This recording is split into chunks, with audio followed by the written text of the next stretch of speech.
दर्दनाक सड़क हादसा, एक की मौत, 4 घायल। मंसूर नीमच चित्तौड़गढ़ हाईवे 3-4 घंटे चक्का जाम रहा। नीमच जिले की जावत से कुछ ही दूरी पर भरभड़िया गांव की घाटी के पास नीमच मार्ग पर शुक्रवार देर शाम एक दर्दनाक सड़क हादसा हो गया। बताया जा रहा है कि जावत थाने पर पदस्थ एएसआई मनोज यादव नशे में धुत पुलिसकर्मी तेज रफ्तार अनियंत्रित होकर सामने से आ रही 2 मोटरसाइकिलों को जोरदार टक्कर मार दी। इससे भीषण सड़क हादसे में जावत के रूपारेल निवासी एक शिक्षक की मौत हो गई। मृतक के 2 बच्चे, पत्नी सहित अन्य घायल। गंभीर रूप से घायलों को नीमच भेजा गया, जहां पर अभी हालत नाजुक बताई जा रही। जानकारी के मुताबिक यह हादसा भरबड़िया घाटी के गांव के पास हुआ। मृतक की पहचान दशरथ पिता शंभू, उम्र 42 साल, निवासी रूपारेल जावत निवासी है, जो नीमच के एक ITI कॉलेज में शिक्षक थे। दशरथ अपनी पत्नी ललिताबाई, उम्र 35 साल, 6 वर्षीय पुत्र जया और 10 वर्ष से पुत्र हर्षित नीमच से जावत की ओर आ रही थी। इसी दौरान जावत की ओर से रॉन्ग साइड से आ रही पुलिसकर्मी की कार में जोरदार टक्कर मार दी। वहीं नीमच से आ रहे 58 निवासी भोपाल पिता नारायण सिंह सहित अन्य बाइक सवार भी चपेट में आ गए। राहगीरों की मदद से सभी दुर्घटना में घायलों को नीमच जिला अस्पताल भेजा गया, जहां पर मृतक की बेटी को दुर्घटना में गंभीर रूप से घायल हो जाने से उदयपुर रेफर किया गया, जहां पर हालत नाजुक बताई जा रही। शनिवार को सुबह 10 बजे मृतक परिजन द्वारा गांधी वाटिका जावत नीमच मार्ग एकीकृत होकर हंगामा के नारेबाजी कर चक्का जाम कर दिया। बड़ी संख्या में महिला एवं पुरुष शामिल हुए। प्रशासन को समझाने की बहुत कोशिश की, मृतक के परिजन नहीं माने। 2-3 घंटे चक्का जाम कर रोड बंद कर रखा। उसके बाद मृतक के परिजन जावत से नीमच की ओर भरबड़िया 4 लाइन पर जाकर मंसूर चित्तौड़गढ़ हाईवे को चक्का जाम कर दिया, जिसके कारण दूर दूर से ट्रकों, कारों, बसों की लाइन लग गई। 2-3 घंटे हंगामे के बाद प्रशासन और परिजनों के बीच समझौता होने के बाद हाईवे रोड चालू किया गया।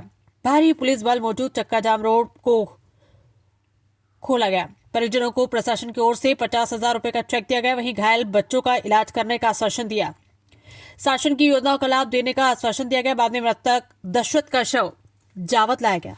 परिजनों ने किया अंतिम संस्कार। नीमच एसपी अंकित जायसवाल ने प्रारंभिक जांच के आधार पर एएसआई मनोज यादव को तत्काल प्रभाव से निलंबित कर दिया। पुलिस ने प्रकरण दर्ज कर जांच शुरू कर दी है। देखिए, जब कल घटना हुई थी एक्सीडेंट में, तो एक डेथ हुई थी और बच्चे का भी इलाज चल रहा है। तो उसके लिए तात्कालिक आर्थिक सहायता कलेक्टर महोदय ने रेड क्रॉस से उनको 50,000 रुपये की स्वीकृत की थी और परिजनों को हमने उसका चेक भी अभी तत्काल प्रदान कर दिया है। इसके अतिरिक्त संबल में उनका रजिस्ट्रेशन था, तो उसकी सहायता राशि भी उनको मिलेगी। इसके अतिरिक्त उनकी एक डिमांड थी कि 5 लाख रुपए की आर्थिक सहायता का प्रकरण मुख्यमंत्री सहायता कोष के लिए भेजा जाए, तो वो भी हम तैयार करके 1-2 दिन में भेजेंगे। डेड बॉडी तैयार है? हाँ, डेड बॉडी लेने वो हॉस्पिटल निकल चुके हैं। उनकी सरकारी नौकरी की भी थी, उसमें क्या सहमति है? जी, वो नियम में नहीं है, तो हमने उस पे उनकी ये डिमांड नहीं की। अभी मौके पे क्या स्थिति, जाम खुल गया है? मौके पे जाम खुल गया है, ट्रैफिक चालू हो गया है। परिजन हॉस्पिटल चले गए हैं और वहाँ हमने शव वाहन की व्यवस्था उनके लिए कराई है, ताकि शीघ्र से शीघ्र बॉडी गाँव में पहुँच के और उनका अंतिम संस्कार किया जा सके। जाम हुआ है, जो घटना रात में हुई है, इस संबंध में आप क्या कहें? रात में पुलिस के द्वारा दारू पीकर एक जावत नगर के दशरथ पूरा परिवार, जो बाइक से साधारण परिवार है, वो बाइक से आ रहा था, उसको दारू के नशे में उसने गाड़ी को ठोक दी। तो वहीं घटनास्थल पे दशरथ की मौत हो गई और उसके बालक के गंभीर रूप से पाँव में चोट लगी, जिससे उसका पैर काटना पड़ा। और उसकी बेटी और पत्नी दोनों, एक तो नीमच भर्ती है और एक गंभीर रूप से वो भी घायल है, जो उसे भी उदयपुर ले जाया गया। हमारी तो एक ही मांग है पूरे जावत नगर की, एक साधारण परिवार है, इसको उचित परिवार को आजीविका आगे चला सके, ऐसी कोई राशि भी मिल जाए और शासकीय नौकरी देने की मांग है हमें। यहाँ पर प्रशासन द्वारा सुबह से इसकी बातचीत जारी है और आप अभी जावत से आए हैं, तो इसमें क्या बात हुई? हम जावत पर बैठे थे, सभी जावत पर थे हम, तो सभी ने बोला कि यहाँ आ जाओ, प्रशासन वहाँ नहीं आएगा तो यहाँ आएगा, तो यहाँ बात करेंगे। इसलिए हम कलेक्टर साहब, डिप्टी कलेक्टर साहब यहाँ आने वाले, इसलिए यहाँ आएंगे, इसलिए अभी सब जावत से यहाँ आए। आपकी क्या मांग है? हमारी मांगे परिवार में उनकी पत्नी को कोई भी शासकीय नौकरी दी जाए और बच्चे का इलाज, जो भविष्य में भी एक पैर से विकलांग हो चुका है, उसकी जिंदगी गति में भरण पोषण के लिए कोई राशि उपलब्ध कराई जाए जो शासन से, और अधिक से अधिक बीमा राशि दी जाए, और जो अधिक से अधिक शासन सहयोग कर सकते, वही मांगे हमें। आपका नाम? कौन माली, अध्यक्ष नगर परिषद जावत। मारना पीटना हमारे क्षेत्र की लगातार संसदीय क्षेत्र की पुलिस इस तरीके की घटनाएं कर रही है। कल की जो घटना है, वो पुलिस ने एक परिवार को रौंद डाला दारू के नशे में धुत पुलिस कर्मियों ने और एसआई ने मिलकर के उसको मार डाला। एक बच्चा जो था, उस बच्चा का, नाबालिग बच्चे का पैर, मुझे आज ही जानकारी मिली अभी कि उसका पैर कट गया है। अमेरिकन हॉस्पिटल उदयपुर में वो उपचाररत है। बहुत लोग दुखी है और ये सारे जो लोग आए हैं, ये सारे परिजन और आसपास के जो शुभ चिंतक है, वो सारे लोग यहाँ पर आए हैं। सबकी मांग है कि परिवार के लोगों को न्याय मिले और उनको आर्थिक सहायता भी तत्काल सरकार दे। लेकिन मुझे लगता है कि नीमच जिले का जो प्रशासन है वो बड़ा असंवेदनशील है। रेड क्रॉस सोसाइटी को हम बचपन से लगा करके अभी तक दान चंदा जितना हमसे बन पड़ता है प्रत्येक व्यक्ति देता है, लेकिन यहाँ के कलेक्टर ने कहा कि हम 20,000 देंगे, फिर कहा कि 50,000 देंगे। तो इस तरीके का असंवेदनशील रवैया यहाँ सामने आया। मेरा निवेदन ये है कि 5 लाख रुपए रेड क्रॉस सोसाइटी से परिवार को मिले। इसके साथ ही मुख्यमंत्री सहायता कोष जो है उससे 10 लाख रुपए की तत्काल सहायता इनको मिले। इलाज मुफ्त हो, जो बच्चा बीमार है, जो तकलीफ में है, उसको बीमार है, मतलब उसको जो इलाज मुफ्त में उसका किया जाए।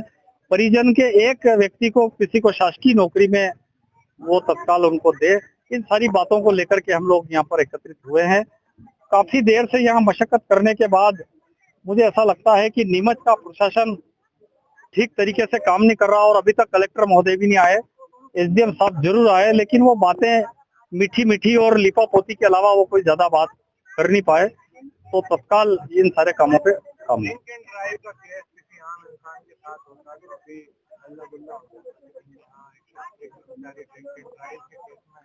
स्थिति ये है कि ये जीरत थाने में कोई एसआई है सिसोदिया करके, वो लगातार लोगों को पीट रहा है। जगह जगह जाके पता नहीं उसके पास कौन सा नाप है कि तुमने शराब पी के नहीं पी, उनके मुंह पे लगा लगा करके रोज देखता है। लेकिन उसके ठीक विपरीत यहाँ शराब पी करके धुत नशे में पुलिस कर्मियों ने एक परिवार को रोन डाला और पुलिस के ऊपर और प्रशासन के ऊपर कोई जूं नहीं रहेगी। निश्चित रूप से यह दुर्भाग्यपूर्ण है और ये घटना मुझे लगता है ये अक्षम्य अपराध है, इसको क्षमा करने योग्य अपराध नहीं है। लोकतंत्र में जो भारत के संविधान में हम लोगों को व्यवस्था दे रखी है कि आंदोलन, हड़ताल, भूख हड़ताल, चक्का जाम, इन सारी चीजों को बाबा साहब अम्बेडकर ने भारत के संविधान में हम लोगों को जो अधिकार और ताकत दी है, उन ताकत का उपयोग करते हुए हम लोग आगे आंदोलन करेंगे। अधिकारी आए हैं और उनसे आपकी चर्चा हुई है और परिवार की जो चर्चा हुई है उसमें प्रशासन ने क्या आश्वासन दिया है और आपको क्या लगा? देखो, अधिकारियों से बात की है तो जो कानूनन बात है वही अधिकारी बात कर सकते हैं। ना तो वो कोई जेब से पैसा देने वाले हैं, ना जो शासन की तरफ से कलेक्टर साहब के वहां से 50,000 की आर्थिक सहायता का जो है वो चेक लेके आए हैं। इसके अलावा उनसे बात हुई तो हम दूसरा पैसा कहीं नहीं दे सकते हैं। माननीय मुख्यमंत्री जी, जो मुख्यमंत्री सहायता कोष से जो पैसा मिलता है उसके लिए पत्र लिखने की 5 लाख की उन्होंने बात की है। इसके अलावा नौकरी की भी वो मना कर रहे हैं, लेकिन हमने उनको कहा है कहीं प्राइवेट सेक्टर में जहाँ नौकरी महिला कर सकती है, तो ये 12 दिन जब ये पूरा क्रियाक्रम करके और इसके बाद जो है उस महिला के मानवता के नाते उस परिवार को चलाने के लिए आप भी सहयोग करिए और नेता जो है वो भी सब सहयोग करके उसका परिवार पालन पोषण हो और उस बच्चे की परवरिश हो सके, आगे उसकी पढ़ाई, और इस पे जो पैसा लगेगा, पिताजी का साया उठ गया तो उसकी मदद हो सके। महमूद हुसैन की खास खबर।